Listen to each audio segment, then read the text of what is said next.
Bonjour à tous et bienvenue dans un nouvel épisode de Rencontre du deuxième type. Je suis toujours Nico. Je suis toujours Jules. J'ai cru qu'il allait dire. Moi aussi. Je suis là aujourd'hui pour vous parler de Batman, cycle de violence. Alors il me semble qu'à la base c'est un Batman Eternal qui a été remis dans un numéro de. C'est la suite de Chevalier Noir. C'est une suite. Alors oui. Tu vois ce que je veux dire? Oui. Alors c'est là. C'est par rapport à. Non. Non. non, mais attends. Parce qu'effectivement, je me suis fait la même réflexion. C'est soit un Batman Eternal, soit un Batman Chevalier Noir. Sur le New 52. Oui. Mais bon, dans l'absolu, on s'en fout. Ici. Ça fait partie de la collection donc DC Comics, la légende de Batman, que notre ami a en sa possession. Moi, j'ai que les premiers numéros. Et du coup, c'est Batman, cycle de la violence. Ça traite de Batman, je vous lis le résumé. La ville de Gotham doit faire face à une vague d'enlèvements les plus énigmatiques. Si les enfants disparus réapparaissent subitement, ils n'en sont pas moins traumatisés. Comme vidé de toute émotion, tétanisé par la peur, le Chevalier Noir ne tarde pas à découvrir qui se cache derrière cette sombre affaire à ses risques et périls. Alors, en gros, c'est... Pour la faire courte, Batman gentil, l'épouvantail méchant. Je crois qu'on peut pas faire plus court. Je pense que non. Donc effectivement, il y a de la disparition dans l'air d'enfants en l'occurrence, et du coup, bah ouais, ça prend un peu au trip, quoi, le truc. Et alors, juste, on aime bien se couper. Le titre, il ne spoile rien.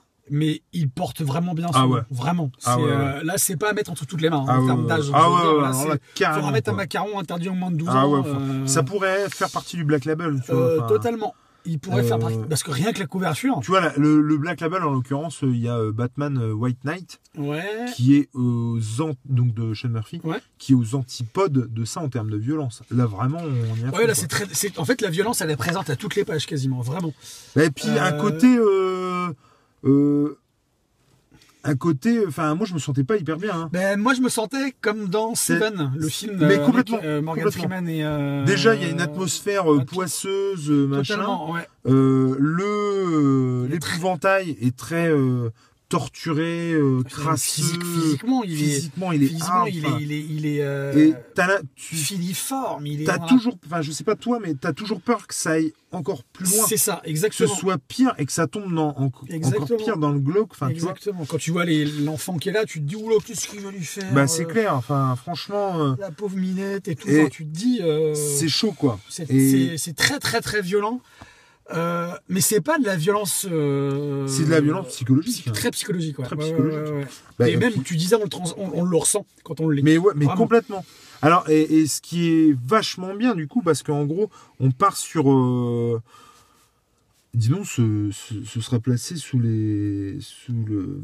la bannière des origines aujourd'hui sur ces enregistrements du jour, puisqu'on a parlé tout à l'heure du Silver Surfer, de Wolverine, et finalement c'est un peu les origines de l'épouvantail. C'est un peu ça, ouais. On en apprend plus du coup sur son enfance. Ouais. Il y a des flashbacks sur son enfance et c'est super intéressant. Pourquoi il est devenu l'épouvantail, le méchant qu'il est, et pourquoi il a des problèmes psychologiques, clairement. Et alors, moi, je sais pas si ça te l'a fait justement au fur et à mesure de ces révélations dans les flashbacks sur ses origines. Ça m'a rendu le personnage un peu plus sympathique. Alors, sympathique, j'irai pas jusque-là, mais en tout cas, avoir une empathie par rapport au personnage, complètement, complètement. Et alors, c'est pareil, on peut pas révéler la fin. Non. Mais ce qu'il fait apporte aussi ce côté-là et supporte ce côté. Et heureusement qu'il y a ça. Heureusement qu'il y a ça. Ouais. Et Batman, justement, dans ce numéro-là, il subit. Il subit, mais j'ai jamais vu un Batman aussi violent que ça. Alors c'est scénarisé par Finch, il me semble. C'est dessiné par Finch. Une partie est dessinée par Finch. Et Hurwitz. Greg Hurwitz. Je ne connaissais pas du tout le scénariste. Alors au scénario pour certains, mais je crois qu'il y en a plusieurs qui succèdent au scénario. Mais c'est régulièrement Finch qui dessine. Ouais, et Finch, c'est du beau dessin. C'est du bel ouvrage, comme on dit. Ça ressemble à du Bermejo. Oui, ça ressemble à du Bermejo un petit peu, ouais. Ou alors Bermejo ressemble à du Finch, moi j'en sais rien.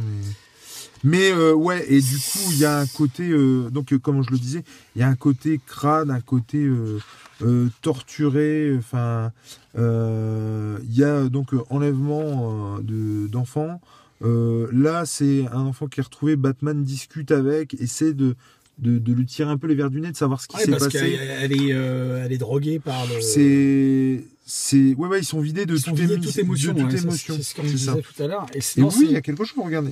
Il lui arrive quelque chose à Gordon, bien sûr, mais à la fin, il lui arrive autre chose, mais... Je me souviens plus. Non, c'est... Et l'aspect de l'épouvantail, mais... Bah, en fait, comme souvent, alors chez DC. Moi personnellement, alors là pour le coup, l'autre jour on parlait de pas Mascarade, Le Deuil dans la famille, où je disais que moi personnellement le Joker ne m'avait jamais fait autant flipper que dans celui-là.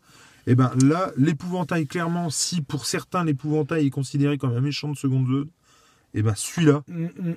Franchement, rien que le masque, on voyait tout à l'heure une case avec un gros plan sur l'épouvantail.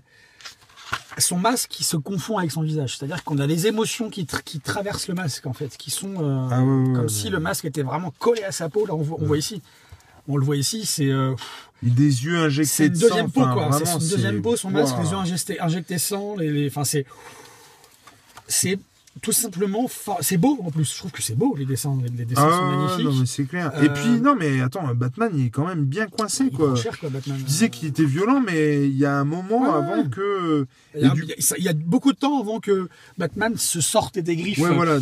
Parce que, de ce qu'il subit, sans vous spoiler, il y a un moment donné, il arrive quand même à. C'est le gentil. C'est pas top, hein, ouais. Mais on a quelque chose de. Enfin, c'est du bien dégueu, c'est du bien gore, quoi. Et. Ça gicle, quoi. Ouais.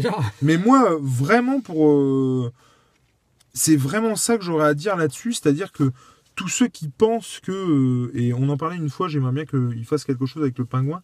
Moi, c'est ce qui me fait dire qu'avec le pingouin, il pourrait faire quelque chose de super bien. Alors, je sais qu'il y a la splendeur du pingouin. Dans Gotham, la série, le pingouin, il est assez profond, le personnage. Ouais.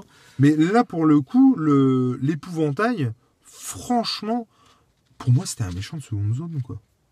Franchement. Il était fait comme ça. Alors oui, il y avait l'épouvantail des jeux Arkham. Ok, il est vachement bien. Il revient régulièrement et du coup, bon, après, ça devient un peu un gimmick, quoi. C'est-à-dire que quand il revient, tu te dis bon, ok, il est gentil, mais voilà. Il y a plusieurs scènes dans Batman Arkham qui sont vachement bien. Mais bon, voilà, l'épouvantail dans mince. Dans le film. Dans le film de Nolan. La trilogie, ouais. Il est bien, mais moi, c'est pas... Enfin, voilà, quoi. C'est pas non plus... C'est un personnage secondaire dans la trilogie. Dans le Batman de 92 de Dini et de... Je cherche mes mots, c'est horrible. Paul Dini et de... On s'en fout.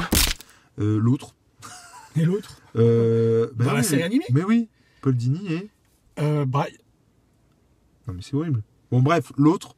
c'est pareil, l'épouvantail était bon aussi, mais il ne m'a jamais autant fait flipper que dans celui-là.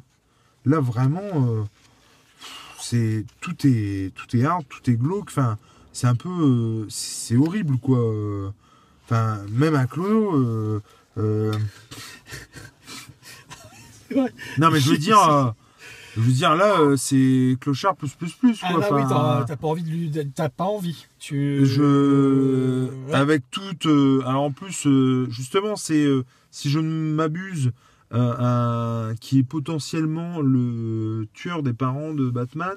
Enfin, après, du coup, il y a aussi Batman qui fait un travail sur lui-même. Et donc, en flashback, on voit le travail qu'il a fait sur lui quand ses parents sont décédés. Et après, quand il a découvert qui avait tué ses parents. Franchement, c'est super bien. C'est vraiment... c'est bon, là, on spoil un peu. Mais c'est super bien. Si vous avez envie de voir... de ressentir des choses avec un comics, mais vraiment... c'est puissant, c'est très puissant, je suis d'accord. Mais, encore une fois, à ne pas mettre entre toutes les mains parce que c'est chaud patate. On mettra un truc là, interdit au moins déconseillé au moins de... non, mais c'est clair. Parce qu'il est violent. Alors, on n'a pas violent. la nausée, on n'a pas... Non, mais il est puissant. Et violent, pas très, forcément, très puissant. vraiment pas forcément par le côté sanguinolent ou quoi, mais plus par le côté glauque, quoi. Enfin, comme mon acolyte parlait de Seven, c'est exactement ça. Totalement ça. C'est imaginez-vous dans l'univers de Seven, quoi. Exactement. Pendant, je sais pas, 200 pages. C'est ça à peu près. Ouais. En tout cas, voilà, le cycle de la violence, l'épouvantail, pour tous ceux qui disent que c'est un naze ou que c'est un méchant de seconde zone, ruez-vous là-dessus. Que ce soit des comics, des livres ou des BD, ou même la notice de l'autoradio. L'important, c'est de lire. Allez, salut. Salut.